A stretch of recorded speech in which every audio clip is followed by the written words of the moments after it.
dans la paracha de Vaïetse, ce sont les 4 exils. C'est le rêve de Jacob.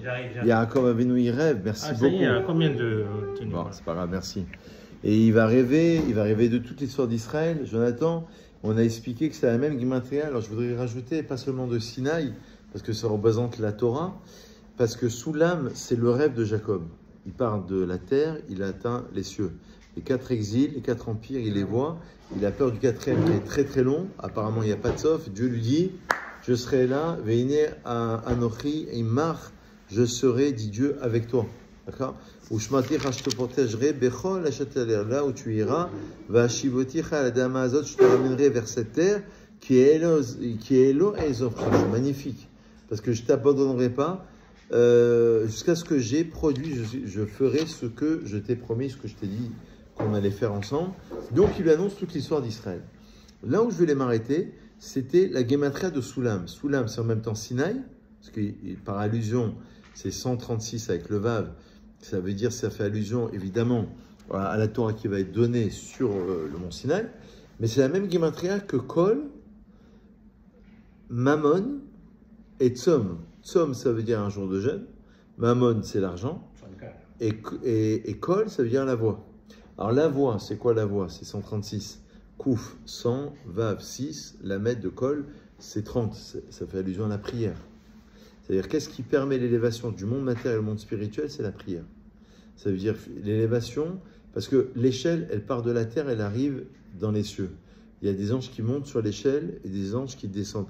Rachid il explique d'ailleurs sur la paracha, il dit que les anges dont on parle, ce ne sont pas les mêmes anges. Il dit Rachid, Olim Techila, c'est la Gemara d'ailleurs, le Midrash, d'abord ils montent vers Harkar Yodim, après ils descendent. Et il dit Rachid, Malachim Shelivaou Baaretz, En Yosim Chusalaretz, les Malachim, les anges, qui ont accompagné Jacob en Eretz Israël, ils ne sortent pas avec lui en Chusalaretz. Ve'alou l'arakiar, eux, ils sont montés au ciel. Ve'yardou malachi Chusalaretz, il a l'avoto. Ils sont descendus des autres anges, comme s'il y avait les anges d'Eretz Israël et les anges de Chusalaretz. Ils sont descendus d'autres anges de Chusalaretz pour accompagner Yaakov Avinu. Donc en vérité, qu'est-ce qui permet l'élévation?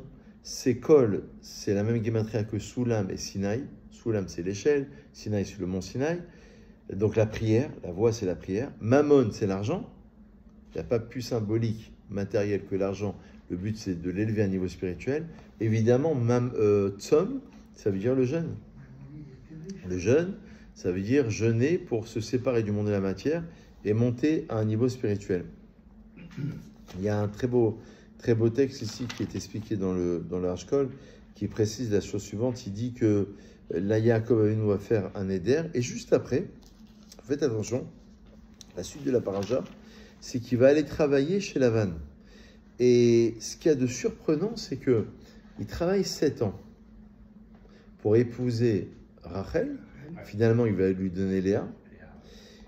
Et il va avoir 6 enfants avec Léa, 2 enfants avec Rachel. Il va avoir Joseph et Binyamin. Et après, les servantes, Zilpa et Bila. Et ce qu'il y a de surprenant, c'est que la Torah, elle désigne ces 7 années Ke'amim Achadim, comme quelques jours. Alors, si on aime une femme, si on veut se marier avec une femme, il travaille chez son beau-père, chez Lavan, qui va le ruser, qui va abuser de lui. Alors, finalement, il va devoir le quitter. Dans la paracha prochaine, il va dire Im Lavan Garti. J'ai habité avec Lavan, et Rachid dit sur place Garti, c'est les mêmes lettres que Tariag. J'ai quand même respecté les 613 commandements. Ça veut dire, Lavan, il était rusé, donc il fallait quand même s'en sortir. Bon, finalement, il fait tout ça. Mais si on aime une femme, normalement, les jours ils paraissent très longs, 7 ans, c'est long. Il lui a dit non, c'était juste comme quelques jours. Et pourquoi 7 ans? Même 7 ans, ça paraît bizarre. Pourquoi pourquoi le chiffre de 7 ans? Puisqu'il est indiqué dans la Torah. On aurait pu dire, elle a travaillé chez Lavan, un temps, peu importe, 6 ans, 8 ans, 10 ans, 5 ans, il n'y a pas tellement d'enseignement. Alors j'ai vu un texte du Zohar. Alors là, il y a de quoi réfléchir, mais je vais vous le dire comme ça au passage.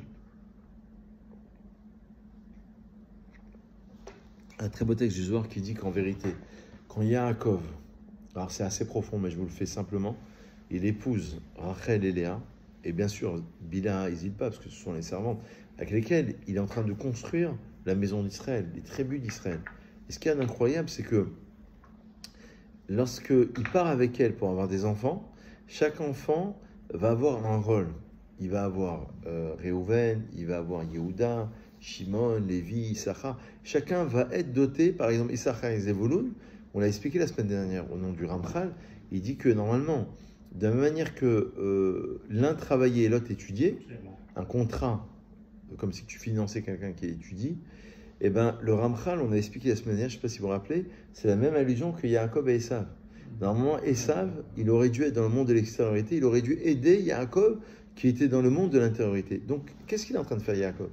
Là, dans ces parachutes qu'on va lire, les prochaines, il est en train de préparer la nation d'Israël, les 12 tribus. Dans Sefer Haïtira, avant de voir le Zohar, il explique que chaque mois de l'année était en combinaison avec une tribu d'Israël. Par exemple, citons un exemple simple, Yehuda c'est Nissan, d'après une lecture dans Sefer Haïtira. Pourquoi? Parce que Yehuda c'est la royauté. Nissan c'est le début des rois. La Mishnah dans Rosh Hashanah elle dit Rosh Hashanah la Melachim c'est le mois de Nissan. C'est-à-dire quand on compte les années pour les rois, c'est à partir du mois de Nissan. Et il y a une combinaison du nom divin. Donc, les 7 ans, dit le Zohar Kadosh, il dit que ce sont les 7 sphirotes. C'est-à-dire que dans le monde, il y a 10 sphirotes, il y a 10 sphères d'émanation de Dieu. Les 7 sphirotes de construction d'en bas, du monde d'en bas, c'est les 7. Le monde d'en haut, c'est les 3. Les 3, ça fait allusion à la tête, ce qu'on appelle Keter, Chorma et Bina, d'accord, généralement. Et à partir du corps, ce sont les 7 sphirotes inférieures, qui sont reliées au monde de la matière. Ça veut dire avec le corps, une sphira qui représente le bras droit, le bras gauche, Chesed, Gevora, Tiferet, Nessach et Hod, les 2 jambes, Yesod, Malchut. Donc en vérité, on a tout le monde d'en bas.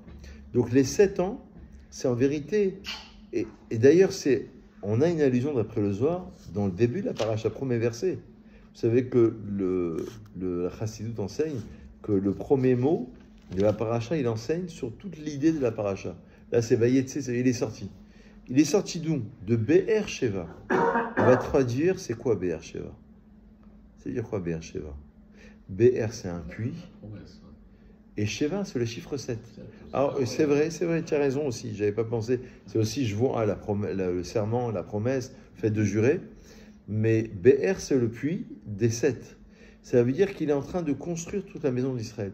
Les kabbalistes, ils disent que quand on fait les prières en semaine, alors bon, c'est un peu profond, ça me dépasse, je vous le dis au passage, normalement, il faut avoir une kavana, par exemple, ce soir on va faire vite, de Yaakov et Léa. Yaakov et Léa, c'est comme l'union de Yaakov et Léa dans la prière du Harvit. Après, il y a Yaakov et Rachel, il y a Israël et Léa. Et Yaakov, c'est Israël, mais qui prend un autre degré plus élevé. Et même dans les prières de la semaine, en fait, on est en train de faire entrer les unions. Alors, vous comprenez bien que la semaine dernière, on a vu ça dans la paracha. Il y a le Kli Yakar qui expliquait que au début de la paracha, Avraham, Molid et Yitzhak. Mais Avraham n'a pas été Molid Yitzhak. Avraham a enfanté, c'est pas lui qui a enfanté, c'est Sarah qui a enfanté Yitzhak. D'abord, dans les autres parachiotes, pourquoi la redondance? On savait qu'Yitzhak était le fils d'Avraham, que Avraham était le père d'Yitzhak. Mais Avraham, Olid, il a enfanté. Il n'a pas enfanté, il a été le père d'Yitzhak. Et le Kli Yakar, il dit, donc tu comprends bien que les engendrements, parce que ça je dis c'est assez profond, des patriarches et des matriarches, en vérité, ils renseignent sur, il dit dans les mots du Kli Yakar, c'est l'Eda Rouchanit, c'est une naissance spirituelle. Ça veut dire que d'après les kabbalistes, d'après le Harizal, lorsque tu étudies la Torah, en fait, tu crées des mondes spirituels. Tu crées des sphères spirituelles. C'est-à-dire, de la même manière que tu fais une création matérielle, en fait, quand tu fais Torah et Mitzvot, tu fais une création spirituelle. J'ai vu un chidouche incroyable qui résume toute la paracha. Donc là, je vous donne beaucoup d'idées, mais juste résumer 3 idées, je vous donne le 3e chidouche. Première idée, c'est qu'il s'unit avec ses femmes. C'est une union pour créer la nation d'Israël, 12 tribus. Donc le chiffre 7, c'est 7 sphirotes inférieures. Be'er Sheva. Le puits, ça veut dire c'est l'eau, c'est la naissance, c'est la vie. Sheva, c'est le chiffre 7, hein, Jonathan.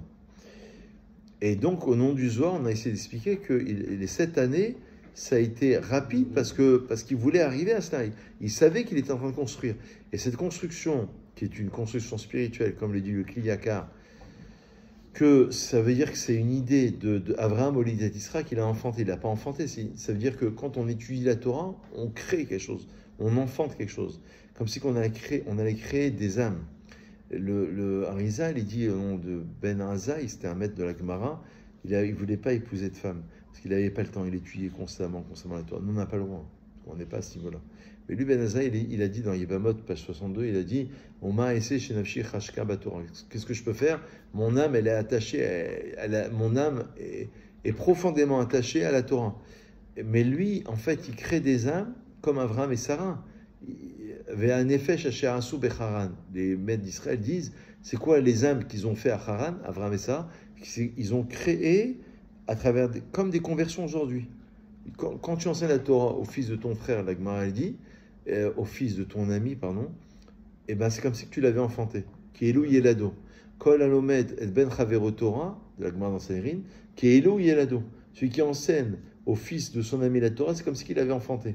C'est-à-dire c'est une construction spirituelle. Le Rabbi Lubavitch, on dit qu'il n'avait pas d'enfants. Et pourtant, tous ces Israël étaient ses enfants. Et beaucoup de rabbinim comme ça, qui n'ont pas eu. Ça veut dire qu'ils ont créé comme si que tu faisais, tu créais au niveau spirituel, quoi. Tu as créé au niveau de la Torah des Mizot. J'ai eu un chidouche que je voulais vous ramener ce soir. Et c'est bien qu'on l'enregistre, parce qu'il est vraiment très intéressant. J'ai oublié le nom de ce Rav chassidique, mais c'est un grand Rav chassidique du 19e siècle, qui dit que, on va faire un petit peu d'hébreu, docteur qui est là, donc il connaît bien l'hébreu. Quand vous dites manger, boire, achila, shtiya, lina, c'est passer la nuit, tout le temps avec un yud et un e. Vous savez que dans le tétragramme, c'est yudke, vavke. Les kabbalistes disent que yudke c'est plus élevé et vavke c'est moins élevé. Yudke c'est vraiment le début du tétragramme. D'ailleurs, on dit que ce monde-ci a été créé avec la lettre He, qui est comme un souffle, et le monde futur avec le Yud. Alors ils disent, mais c'est bizarre, pourquoi manger, boire, dormir, Laïla aussi, Yudke, c'est Yudke, c'est le niveau le plus élevé. Et pourquoi Kedusha, c'est Vavé, Torah, c'est Vavé, c'est moins élevé, puisque c'est la fin du tétragramme. Et Kedusha, Torah et Ketouba. Ketouba, c'est quand on a le contrat de mariage, on se marie, Vavé. Ça devrait être l'inverse. Kedusha, c'est plus élevé, c'est Yudke. Tu entends ça, la question? Grand Rav chassidique, j'ai oublié le nom. Et je trouvais que la question était formidable. Normalement, le Vavé, c'est la fin du mot. Donc ça devrait être dans la racine plutôt de le Yudke, il aurait dû être dans la sainteté, dans la Torah, mitzvah. D'ailleurs, mitzvah, c'est Vavé. Alors que manger, boire, et ça résume toute la paracha, parce que l'échelle, elle représente la relation entre le monde matériel et le monde spirituel. Ça veut dire que la plus grande élévation, comme je le dis à chaque fois au nom d'un rave, c'est que la grande force, la grande puissance de la mystique, c'est de démystifier. Et ben, c'est la même idée ici. Ça veut dire que la plus grande force de la Torah, c'est d'amener la Kedusha dans le monde matériel. Ça veut dire que le but, c'est pas que les anges descendent et montent. Le but, c'est que les anges, ils redescendent. Ta Torah, tu as fait la prière, tu as fait les télim, mais le but, c'est de faire redescendre, de changer la société, changer le monde. Quand on parlait de l'armée, on parlait du Tekes, etc. Et ben, le but, c'est de faire la jonction entre les deux. D'ailleurs, pour le Tekes, ils l'ont dit. C'était magnifique, ce Tekes. Parce qu'ils ont expliqué que c'est la Torah en Eretz Israël, avec les habitants d'Eretz Israël, avec les combattants. C'est-à-dire, comme dit le Rav Kook, qui dit que le but, c'est de relier le soldat qui est sur le front avec celui qui étudie la Torah. C'est la liaison entre les deux. C'est magnifique. C'est ce qu'on appelle Torah im derech eretz. La Torah derech eretz, pas dans le sens du savoir-vivre, dans le sens du travail. Ça veut dire de relier les deux. Eh bien, le but de l'achila, shtia, elina, dormir, manger, boire, c'est pas dormir, manger, boire, c'est d'amener le yudke. C'est un niveau supérieur, qui est beaucoup plus élevé, d'amener la sainteté dans un monde de matière, ça veut dire dans un monde où on va boire, on va manger, plutôt que dans la kedusha, dans la tfila, dans la Torah. Pourquoi Léa a dit, lorsqu'elle a enfanté de nouveau, Ben Hamishi, le cinquième, elle a eu 3 enfants. enfants. Ah, dans la paracha, là, ici? Dans la paracha, des Khamishi, alors qu'en fait, elle a eu 3 plus 2. Enfin, Oui, parce que en fait, alors, indiquer c'est juste intéressant. enfants. Alors justement, pour répondre à la question, regardez, on va le faire ensemble dans Parashat Vaïtse, c'est que parfois c'est Dieu qui donne le nom, et parfois c'est elle ou lui qui donne le nom. Alors par exemple, Léa, elle va avoir un fils, elle va l'appeler Réhouven. Pourquoi? Parce que Réhou, ça veut dire regarder le fils. Réhou, c'est Réia. Et dans le texte de la Torah, on l'explique, qui Amera, qui Ra'a Hachem Beroni. Parce qu'elle a dit, regardez, Hachem a vu ma détresse, parce que Hachem a vu mon humiliation, il traduit ici, qui a ata Yehevani Shib, car maintenant mon époux m'aimera. Alors Réhouven, ça veut dire voir. D'accord? Il y en a qui disent que, vous voyez la différence entre mon fils et Esav. Esav a méprisé le droit d'aînesse et l'a négligemment vendu à Jacob. En revanche, Ruben sera dépossédé de son précieux droit d'aînesse au profit de Yosef. Bechor Shoro Adarlo. De Yosef. Parce que pour Yosef, c'est donc quand Jacob va bénir ses enfants avant de mourir, il va dire Bechor Shoro. Il va l'appeler Yosef comme étant le Bechor. Comme étant Bechor Shoro. Parce que Hachem a entendu ma détresse, regardez sur Réhouven, parce que chaque enfant, il représente aussi un des sens de l'être humain. Par exemple, on va le voir tout de suite, mais Shimon, c'est Louis, qui chama Hachem. Hachem l'a entendu. Et regardez ce qu'il dit là. Dieu savait qu'elle devait être consolée par un autre fils, tandis que Rachel resterait stérile. D'accord? Alors regardez. Elle va avoir un deuxième fils, elle va l'appeler, elle va dire, parce que Hachem a entendu que j'étais haï. C'est terrible. Parce que Jacob, il se marie avec Rachel. Là, c'est Léa qui parle. C'est terrible comme idée. Et qui s'énoua Nori. Il y a vraiment notre exutoire. Et Vatikra Shimoshimon, donc Dieu, il a entendu. Ensuite, troisième enfant, Lévi, ça veut dire accompagné, parce que mon époux me sera attaché, car je lui ai enfanté 3 fils, parce que chaque servante a eu 2 fils. Rachel a eu 2. Maintenant, à partir du moment où elle a eu le 3e, elle a dit, il y aura plus d'attache, parce que j'étais moins désiré que Rachel. Alors ça en dit long sur la psychanalyse, hein, cette histoire, hein, sur d'avoir été moins désiré qu'une autre femme, moins belle, etc. On voit quand même les enfants avec Lévi, qui était le support après de... Alors regardez, oui, mais c'est ça. C'est celui qui va être dans le Beth Amikdash. Après, là, on est au 4e enfant déjà. Yehuda, la royauté. Et ensuite, voilà, après il y a les servantes. Et là, regardez, j'arrive à votre question.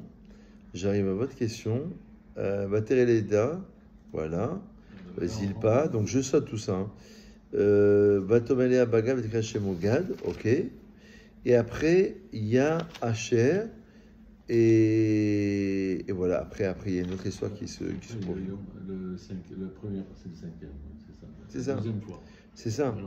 Donc, on voit ici, si vous voulez, dans cette paracha, quand même quelque chose d'intéressant. C'est que non seulement chaque enfant, il est en relation avec une des parties du corps humain, avec un nom à chaque mois, avec un des noms d'Hachem, une des combinaisons de noms d'Hachem, mais avec une des parties du corps humain. Par exemple, on dit que dans Sefer Yetzira, on l'avait déjà expliqué, que le mois de Tammuz et Av, c'est représenté par Réhouven et Shimon. Parce que, pourquoi? Parce que le temple a été détruit. On dit que c'est comme si que Dieu ne voulait plus voir. Réhouven, ça veut dire la vision, la vue, pardon. C'est comme si que Dieu n'arrivait plus à voir les enfants d'Israël. Donc à leur amener un Beth Amikdash. Comme si qu'il y avait une séparation terrible entre Hachem et les enfants d'Israël. Cette séparation, elle en dit long aussi. C'est ce qui a rencontré après c'est ça.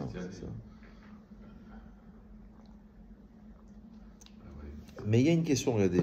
Quand vous étudiez ce passage, il y a une question parce que, regarde, quand tu regardes Rachel, c'est quand même la seule qui n'est pas enterrée avec son mari. D'ailleurs, on peut aller au Kever Rachel à Choma, juste à côté de Choma. Et c'est intéressant parce que, regardez, va tekane Rachel ba'achota. Elle va jalouser sa sœur. Et le texte dit, la jalousie est un trait de caractère négatif, mais il peut avoir des exceptions, parce que c'est quand même négatif.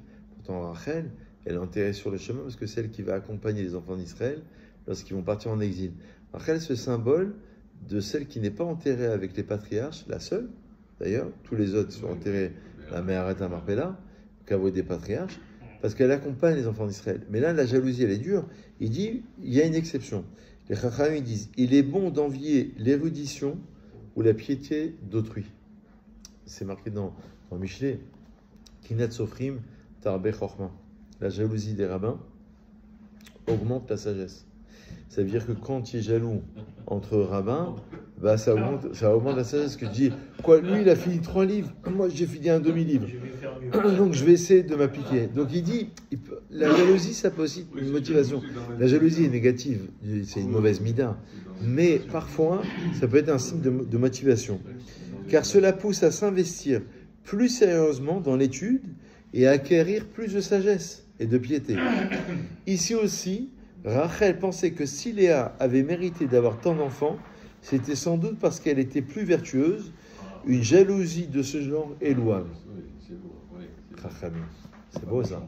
Ça répond à la question de Tekane Rachel Bachoda. Comment Rachel, parce qu'on construit, on a dit tout à l'heure, construit la maison d'Israël, donc il faut construire sur des bonnes bases. Comment Rachel, elle a pu tomber dans une jalousie pareille? Ben non, justement, le but de cela, c'était qu'elle s'est dit, mais si elle a autant d'enfants, c'est qu'elle a un niveau. Donc il faut que je puisse atteindre ce niveau absolument. Ça, c'est une chose. Et regardez bien la psychologie qui est dans la Torah. Ça, il faut que je vous le lise dans le texte. Je veux absolument regarder. Rachel vit qu'elle n'avait pas donné d'enfant à Jacob. Et Rachel envia sa sœur. Donc elle enviait sa sœur. C'est dans le texte. Elle dit à Jacob, donne-moi des enfants, sinon je suis morte. Vim aïn meta anochi. Une femme qui n'arrive pas, c'est terrible, hein, pour les femmes qui souffrent de cela, la stérilité, d'ailleurs, nos matriarches étaient très souvent stériles. Vous savez que celles qui n'arrivent pas à avoir des enfants, ou quand on a eu un enfant, on va en Israël, à Ramoth, à Jérusalem, sur le kéver de Shmuel. Parce que le prophète Samuel, c'est le premier prophète d'Israël, sa mère était stérile, Hana. Elle pleurait. Et le prophète Élie a pensé qu'elle était ivre. Et elle lui a dit, Lo shikora ani, ani kshera. Je ne suis pas shikor, je ne suis pas ivre, ce sont les mêmes lettres. Je suis kshera, je prie à Dieu. Parce qu'elle parlait dans sa barbe, en quelque sorte. Et donc, il a pensé qu'elle était ivre. Pas du tout. Elle était en train de prier. Donc, on va là-bas sur le kéver de Shmuel. Et c'est intéressant, parce que dans la psychologie, ça veut dire une femme qui n'arrive pas à avoir d'enfant, elle dit sinon je suis morte. Regardez bien, nos chachamim, la puissance, c'était un autre texte que je voulais faire avec vous. Mais quel rapport avec Yaakov? Yaakov, il n'est pas responsable. C'est dire donne-moi des enfants. Donne-moi, et comme si j'ai 100 euros, je te passe 100 euros. Donne-moi, je veux bien te donner, mais il y a une stérilité, c'est compliqué. Alors écoutez bien, les chachamim vont chercher très loin. Donc il y a 2 problèmes. Donne-moi des enfants, sinon je suis morte.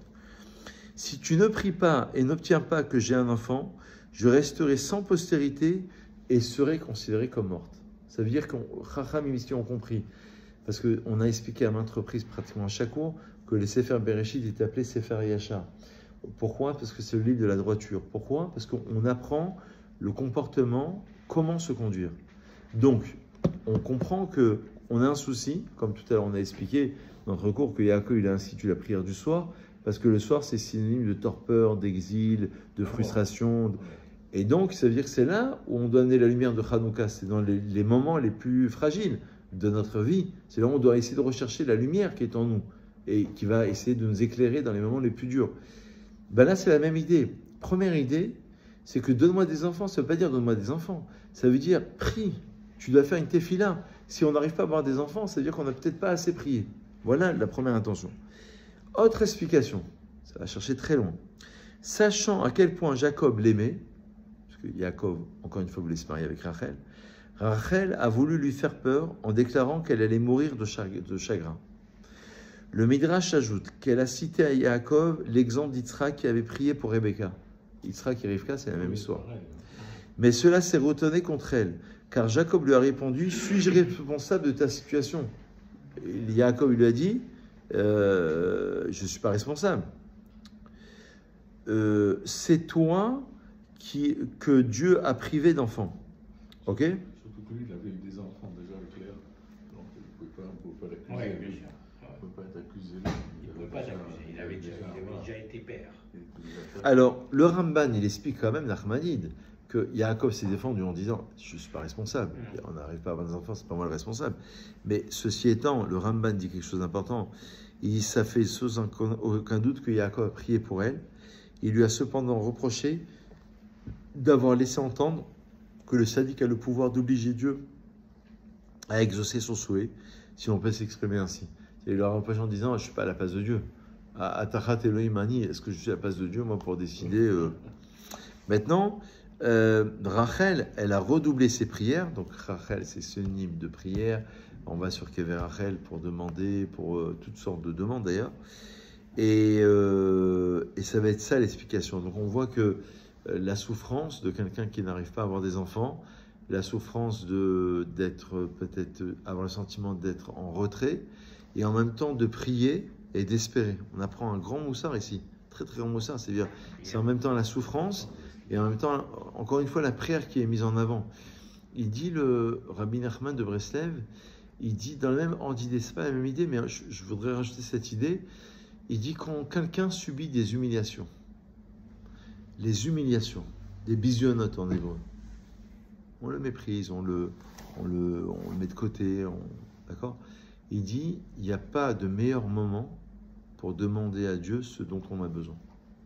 Parce que c'est une capara. L'humiliation que tu subis, ça veut dire que c'est une capara par rapport à des fautes. Et on ne cherche pas à être humilié, évidemment. Mais à ce moment-là, tu as une capacité de pouvoir transformer les choses, de pouvoir demander à Hachem, de pouvoir t'exaucer. Donc on voit qu'on apprend un grand moussard ici, c'est un peu la conclusion. Yaakov et Rachel nous donnent l'exemple encore une fois, de gens qui ont du mal à avoir des enfants, mais qui vont redoubler de prières. Et c'est ce qu'on dit dans les textes. On dit que parfois, peut-être qu'on n'a pas assez prié, on n'a peut-être pas assez demandé. On a peut-être que Dieu on n'attend pas le résultat, mais il attend que l'homme se motive un peu plus, il mette un peu plus en avant. C'est un petit peu ça l'idée.